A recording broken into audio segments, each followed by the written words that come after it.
जाता है कि बारिश के पानी में वो अपने दूसरे जगह चला गया। ठीक इसी तरह से ये आरक्षण का संरक्षण किया जा रहा है। इसका मतलब है कि यह आरक्षण भी विफल रहा है। आरक्षण के प्रति लोगों का यह भी भावना ऊपर पड़ी कि आरक्षण आर्थिक जो लोग आर्थिक दृष्टि से कमजोर हैं उन्हीं को आरक्षण दिया गया, ऐसा लोग कुछ मानते हैं। लेकिन याद रखिए 1902 में जब आरक्षण के जनक कहे जाने वाले राजर्षि साहू जी महाराज 50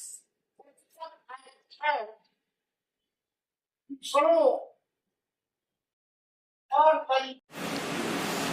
इस पर हम सभी उपस्थित हैं और इसकी एक शुरुआत है कि सारी लड़ाई हम लोगों की आरक्षण पर है। हम लोग आरक्षण को संरक्षण करने के लिए हमारा आरक्षण सुरक्षित कैसे रहे इसका प्रयास हम लोग कंटिन्यू जारी रखे हुए हैं।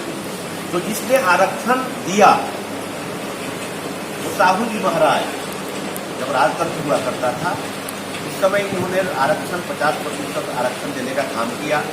उसके बाद हमारी सरकारें आई तो उसके बाद आरक्षण का रूपरेखा तैयार करके हमें आरक्षण मिला। तो जो आरक्षण मिला है कम से कम उसका संरक्षण हम करें, उसकी देखभाल करें, उसकी रक्षा करें कि आरक्षण समाप्त नहीं हो। जिसके लिए एक आंदोलन के रूप में हमारे साहू जी महाराज हैं, जिनका नाम अमर रहे, यही हमारी शुभकामना है। सब लोग जाने कि आरक्षण किसने दिया। अभी बहुत से लोग हमारे समाज में नहीं जानते थे कि आरक्षण का शुरुआत किसने किया। तो साहू जी महाराज ने इसके जनक हैं जिन्होंने आरक्षण देने का काम किया। हमारे गार्जियन साहू जी महाराज के विषय में सारी बातें बोल दी, सारी बातें बताई आप लोगों के बीच में। जितना हम भी नहीं जानते थे कुछ जानते थे, कुछ इनके द्वारा भी जानने का मौका मिला। तो ये आरक्षण बरकरार रहे। उन्होंने उपमा दिया घोड़े का भी और चले का भी, जिससे कि वो जो आए थे एक आदमी आरक्षण का विरोध करने के लिए। विरोध कल भी जारी था आरक्षण का और आज भी आप लोग देख रहे हो कि आज भी जारी है कि आरक्षण खत्म होना चाहिए के रूप में दिया ही जा रहा है। तो दोनों बात इन लोगों ने 10 साल के अंदर में पूरा कर दिया और कहा कि सत्ता ऐसा यदि करते हो तो सत्ता 7 जन्म तक नहीं है, तो करके दे दिए। इसलिए हम लोग अभी भी बहुत चुके हैं, यही तो निश्चित है सत्ता पर हम काबिज होते हैं। लेकिन हमारे ही लोग, हमारे बीच के लोग, हमारे जो लाभ बाबा साहब के द्वारा लाभ ले रहे हैं, जो आरक्षण का लाभ ले रहे हैं, उन्होंने सच्चे मन से काम नहीं किया।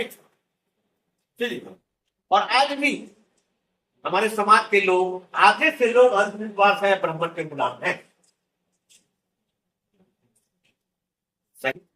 ये इन्होंने कहा शहीद भगत सिंह का एक कथन है, तो अभी हम लोग कल आएगा तो सारे सबके लग जाएंगे।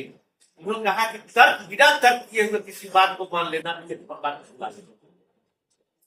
तो हम अपने समाज में जैसे बुद्ध भगवान ने कहा किसी चीज को जानो नहीं मानो नहीं, पहले जानो। तो मैं कहा वो सही है या नहीं, लेकिन हम तो इस चीज को जानने का प्रयत्न करते नहीं है। जो ब्राह्मणवादी कहता है कैसे हो। आजादी के पूर्व, आजादी से पहले साहू जी महाराज ने अपने यहाँ आरक्षण दिया 50%, खास करके उनको जो ओबीसी और दलित समुदाय के लोग हैं। लेकिन आज के जब वर्तमान परिवेश में देखते हैं आज़ादी के बाद कि आप देखिए जो भी प्राइवेटीकरण हो रहा है वहाँ आरक्षण की कोई सीमा नहीं है। हालांकि इसके लिए संघर्ष हो रहे हैं और कहा गया है कि सबसे पहले बाबा साहब ने भी कहा और साहू जी महाराज ने जो आरक्षण की प्रावधान किया, आरक्षण के जन्मदाता, और भारत में वही चीज आगे आकर हमारे संविधान में लिखा जाता है। लेकिन आज संविधान को जिस तरह कुचला जा रहा है, जिस तरह रौदा जा रहा है, आप जानते हैं हमारे देश जो चलता है वह संविधान से चलता है। कार्यपालिका, व्यवस्थापिका और न्यायपालिका। आज देखिए तो ये तीनों चीज एक व्यक्ति के मुट्ठी में कैद है। हमारी संख्या बहुत कम है, फिर भी आप याद रखिए संख्या कम को कभी नहीं देखना चाहिए। हमारे देश में अंबेडकर एक पैदा लिए, साहू जी महाराज एक पैदा लिए, और इनको कौन जगाया? इनको कौन जगाया?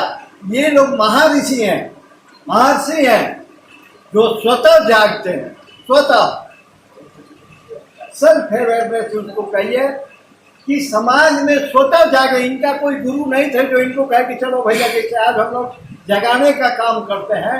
ये लोग स्वयं जागे और समाज में आगे बढ़े, बिना ही जगाए। सदा जो जगा है याद रखिए अंधेरा उसे देखकर भगा। जो आरक्षण की बात थी, जो शिक्षा की बात थी, शिक्षा जो है हमारे आपके जीवन का आधार है, याद रखिए फाउंडेशन है, जीवन का आधार है। अगर एजुकेशन में हम नहीं गए होते आगे, क्योंकि भोजन मत करें लेकिन बच्चों को पढ़ाए, अगर शिक्षा में नहीं गए होते तो हमारे डीएसपी साहब डीएसपी नहीं बनते। शिक्षा जरूरी है, लेकिन आज के वर्तमान परिवेश में हम देखेंगे कि शिक्षा इतनी महंगी हो गई है, सब लोग महसूस करते हैं हर कोई गरीब अपने बच्चे को नहीं पढ़ा। आज की जो शिक्षा व्यवस्था है, आज की जो सरकार है, आज की जो व्यवस्था है, गरीब व्यक्ति अपने बच्चे को नहीं पढ़ा सकता है किसी भी हालत में। शिक्षा फ्री है तो क्या है, फीस में नहीं लगेगा, कॉपी किताब पेन पेंसिल ड्रेस वर्दी जूता चप्पल, बाकी खर्चे कहाँ से आएंगे आप देखिए। लेकिन हम लोग उसका पालन नहीं करते। जैसे उन्होंने कहा बाबा साहब की जब पुष्टि हुई तो ज्ञापिता के नाम पर उनको पालना पड़ा। वही स्थिति आज भी है, टाइटल देख के पोस्टिंग होती है।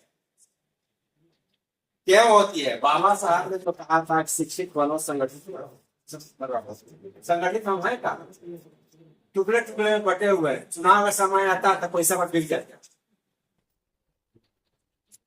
हमारे भाई साहब बोले कि मायावती जी हैं और काशी जी ने बाबा साहब के बारे में बताया, और यही वजह है कि हम लोग का वैल्यू घटा हुआ है।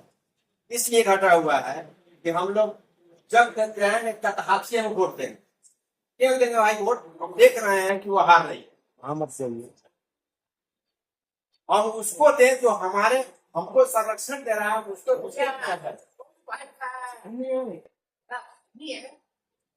मेरे बात को अगर खड़ा करें तो अफसर बन गया और जाकर के सर्कस में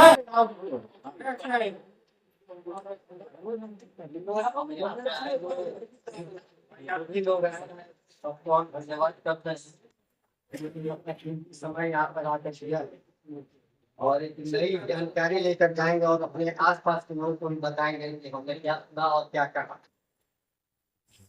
भले ही हम लोग थोड़ा यहाँ पे संख्या कम, लेकिन आप लोग एक आदमी 50 और 100 पे भारी। आइए वही लोग आए हैं जिनकी मानसिकता इस तरह की है, और वैसे लोगों को जरूरत भी नहीं है जो चाहता है यहाँ पर कुछ और बाहर जाके। तो हम लोग जो है कहा दिया जाता है कौरों की जरूरत है, 105 पांडवों की काफी है महाभारत की जीत के लिए। हम यहाँ पे आए हुए जितने लोग हैं सबको धन्यवाद देते हैं, उन्होंने समय भी यहाँ पे आए और साहू जी महाराज के बारे में, बाबा साहब के बारे में अच्छी अच्छी बातों को रखा।